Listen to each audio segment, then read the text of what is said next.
The impact Hurricane Melissa had on the farmers in St. Elizabeth was widespread. It was severe.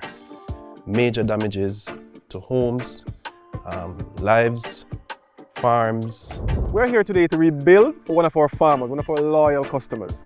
In this part of the St. Elizabeth area, there's been total devastation of the broiler operation, poultry operation, pig operation, and dairy operation in this parish. Not only in St. Elizabeth, but we need to start somewhere, and this is where we're starting.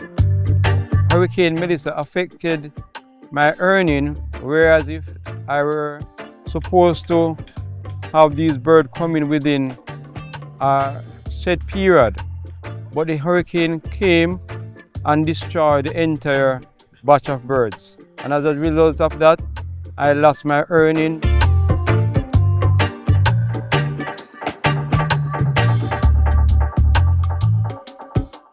It was important for Nutramix to step in and assist with this rebuild because we always stand by our slogan that we are right here with our farmers. So we're building a 20 by 10 structure for our farmers right here in Healing. Why 20 by 10? A 20 by 10, that specification can hold 200 broiler birds. Why 200?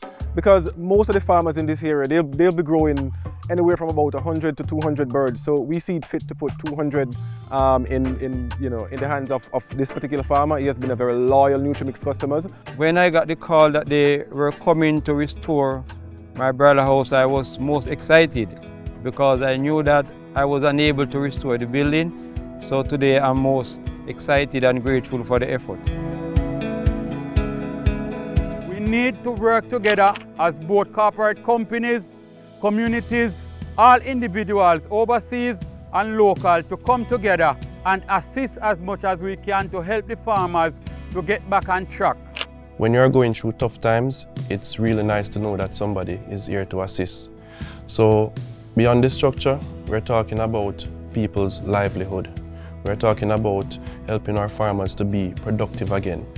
I would want to encourage my farmers near and far just to keep hard, because just as how they reach out to me, I know someday they will be assisted as well. So we at CB Group, and by extension Nutramix, we do not only talk the talk, but we walk the walk, and today we're trying to build that right here.